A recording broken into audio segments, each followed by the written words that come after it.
Welkom bij een nieuwe aflevering van Studio Data, hier vanaf de Big Data Expo, vanaf de stand van Go Data Driven.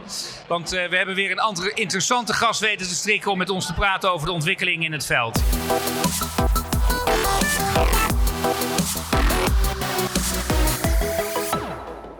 And now I'm going to talk in English, because otherwise you can't follow it. Otherwise you speak English. Doron Reuter is Chief Product Owner, ING Wholesale Banking. Welcome to share your knowledge with us. Thank you. I said we have interesting people over here because it's an interesting field. We do a lot of these kind of things today. This is about payments. Is payments and data something different at other part with data? Is there something special about payments? I wouldn't call it special in comparison to all data, but what you see is that payments is a high volume, fairly standardized banking product. And that means that you're generating a lot of data points and you can use those data points.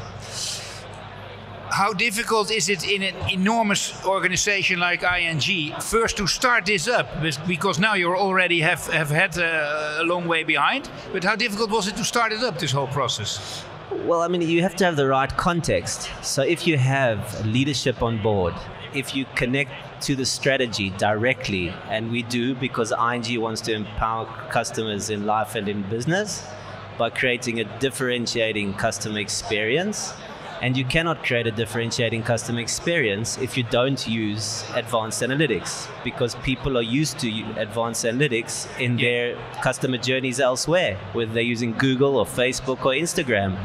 So if you've got that right in the context, leadership, strategy, the right core team, and a couple of other prerequisites, then I wouldn't say it's easy, but it makes it possible. It makes it possible. And what was more difficult, to start it internal, first in the organization, because first you have to build up everything, and later you made it external to your clients, but first the internal journey. Can you tell something about that? Yes, so when you start with nothing, inside you have to create that context. You have to speak to leadership, you have to get leadership on board. You have to ensure that in some way you're contributing to the strategy. You have to ensure that you have a core team which can actually start doing stuff, because you want to demonstrate tangible output. And until you demonstrate tangible output, the rest will never come. Okay. Is it easier or more difficult to start inside or outside? I think it's always challenging. The challenges are slightly different. But I can imagine inside you can convince each other to do it. Outside, it's your clients. They have to believe you. There has been a lot of trust. It's a different way. That's true to some extent, but what's common to both is you want to run a design-led process. So you want to really keep the user in mind, whether you're trying to build a product for an internal user or an external user. Because if you don't solve the user problem first, you're never going to solve the business problem. Okay. Now I start to becoming your client from ING Wholesale Banking, and I ask you, what is it helping me as a client? All kind of things you're developing with each other. Well, in what way it will help me? Well, if you stick with the payments process, then I think that you can consider three different parts. There's the experience. Yeah. Our customers are people within corporates and institutions who need to execute payments. They get an app to do that. That's what I call the experience. Then you have the processes associated with that experience on the back end. You need to do different compliance checks. You need to check different parameters like balance. And you need to actually execute the operations associated with that payment. And the third thing is the data which spins out of that process. How can you create value for your customer using that? Now, across all three dimensions, you're basically developing products, analytical products, which add value to the customer's life. How? Well, in the experience, I don't think there's an app out there which, for instance, doesn't help you auto-complete forms, or, for instance, match an account name to an account number, or, for instance, allow you to predict what your cash balances will be. That's what I call in the experience analytical products. On the back end, like I said, you want to basically do your customer activity monitoring to basically check that a customer is behaving in the way that we'd like our customers to behave. You have to check balance, potentially credit. And then with the data spreading out of these processes, you can start to create additional value. And that we're trying to do too. And do you have to convince your clients, or they immediately believe, or they are all enthusiastic? How does it work when the process starts, especially? Well, it's never a push. What you're always trying to create is pull. So you're trying to understand the jobs that your customer needs to get done, what problems they're experiencing, and what potential opportunities they're not addressing because they don't have access to the right technology tools or data. And so you're always trying to empathize with your user, and on the back of that build products. So it's never a product push, it's always understanding, and on the back of that understanding, getting pull for what you want to do for your customer. And is it becoming more and more less pushing, more pulling in a way people are accepting now? People are get used to these kind of things. Do you feel that? Definitely. So I think that we started out around 5 or 6 years ago within wholesale banking. And there you see that people had their doubts whether or not advanced analytics was something which should be ubiquitous within wholesale banking processes. 5 or 6 years later, I sense a tremendous shift in the way people think about the topic. There's an interest to get involved. There's a clear understanding as how you can use it specifically within the context. And what you see as a result, that the processes, the people, the resources are also starting to fall into place. We're talking about a lot of aspects today on this table, and later on we talk especially about ethics and trust and words like that. But I think ethics and trust for a bank organization is even more important than maybe for other organizations. How you handle that kind of things, and the privacy problem and all these kind of questions. Well, firstly, it's of paramount importance. So the rule of thumb is that when in doubt, don't do it. It's our license to operate. We have a trust position with our clients, and we will never do anything to compromise that.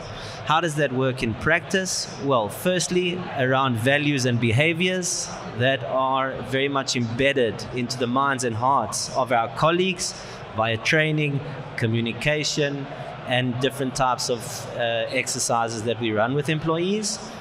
2, we have very clear policies which go beyond the letter of the law and also take ethics into consideration. And we have the mechanisms around those policies in order to discuss dilemmas and make sure that we do the right thing, always erring on the side of caution, because we will never compromise our core business and our trust relationship with our clients in order to create additional value.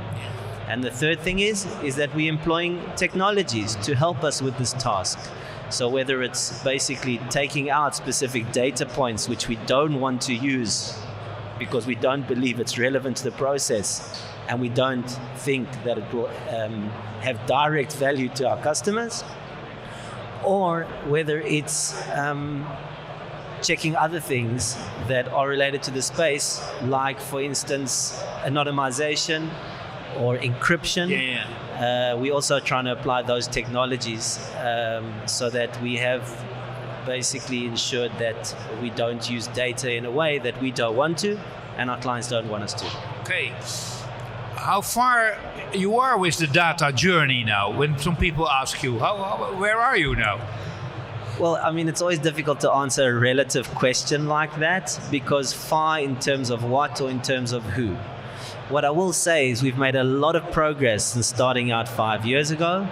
We've basically communicated to the ING organization and to groups of clients that this is a relevant space, relevant disruptive technology that we should be using to build valuable propositions towards our clients. We've managed to set up a sizable capability. At the moment, we've got 104 people within wholesale banking which are developing software products with embedded machine intelligence which yield insights of value in different core processes within the bank, as well as a number of different products which we are trying to bring outside the bank. We have good data analytics platform, which we're now starting to democratize within the organizations, so more people have access to data and can do analytics. And that's where we are. Now, is that far or not? I think I'll let other people be the judge, but we definitely have progressed a lot since starting 5 years ago. We also asked some people walking around here how far the data journey is on this moment. We will look at their reactions. Look over there. De datatrend is over zo'n hoogtepunt heen. Nou, dat denk ik niet. Ik denk eigenlijk dat we net pas begonnen zijn. Ik denk niet dat het onmogelijk is.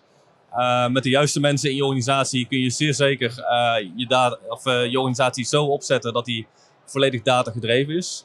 Ik denk, wil je dat een stuk sneller doen of een bestaande organisatie eigenlijk omvormen naar een data gedreven organisatie, dan gaat dat natuurlijk een stuk beter op het moment dat je daar externe expertise voor kunt inhuren. Nee, er is nog heel weinig data beschikbaar nu. En ik denk dat zodra er meer data beschikbaar is, er ook meer inzichten gaan komen. It's logical because we are here in a surrounding of all believers of data. They all say, well, we're just somewhere around. But I think everybody will understand data will become more and more important. And still people outside are sometimes a little bit anxious about the whole process going on. Is it a task for all people to visualize more and better what it means really for people? Because for some people it's a kind of a technical, mysterious way.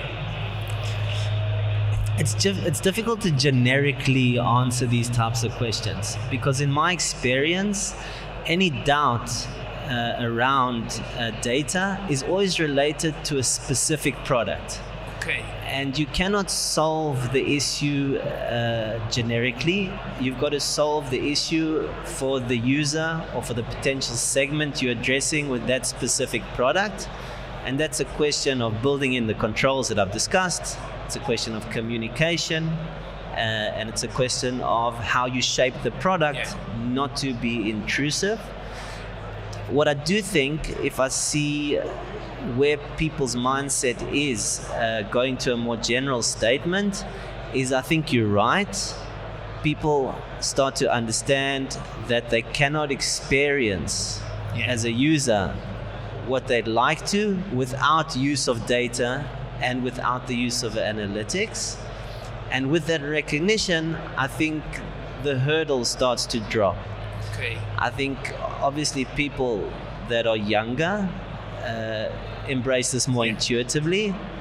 And as the new generations evolve, I think you'll see a very different attitude to the use of personal data, to the use of products in ways that we might feel less comfortable with. What is your biggest challenge now as an organization? What's your next goal, and what makes it maybe difficult? Well, we've set a very high ambition level because we want to be a data-driven organization where analytics is very much core to our business model. Now, that is a huge change. And so we're working very hard to educate people, both on the business and the technology side, with skills that we think are highly relevant. So, example, we're educating what we call business or analytical translators on the business side, who have a huge amount of domain knowledge, but still don't have the skills to translate that knowledge into concrete analytical exercises, as well as educating people on the technology and on the data science side so that they can be world class. And this process is ongoing. We also have obviously dedicated funding to this type of innovation, and we're trying to apply that funding to address the biggest problems of the bank. And what you see is that there's a lot of initiatives in a variety of different areas around the bank, both within the wholesale bank, but also in other areas, which are showing demonstrable results. Okay. My last question is, you're working in a big international organization. We call it the World Wide Web, so it must be equal all over the world. Is it still a difference between some countries or some parts of the world with all these kind of processes? Or do you try to do it on every place, on every moment? Well, if you look at ING in general, we're working towards a lot of standardization on the technology side and on the business side. obviously there are different flavors in the different countries. There's different laws, there's different regulations, there's different markets that you address, and so you still see that there is some patchiness. But the standard you're working with is equal all over the world. We definitely try to standardize where possible. From an analytics perspective, I think what you see is that we definitely are standardizing and democratizing across the globe in a similar way, or at least trying to, but there's still some nuance in the exact problems you're trying to address in the country's legislation and regulation related to data use, and that makes it obvious. That makes it logical to say do different things in different countries. Okay. You're optimistic about the future, about your own job? It's still growing on? I'm optimistic either way, and I enjoy my job very much, and I think that we've got a lot of ground to cover, and I think we can really create a lot of value for our customers using this technology. Okay. I will thank you very much for sharing your knowledge with us, and wishing you good luck personally and with your company. Thank you very much. Doron Reuter, thank you very much. En daarmee komen we aan het einde van deze aflevering van Studio Data. Dus voor deze houden we ermee op, maar vergeet ook niet naar de andere te kijken. Dank.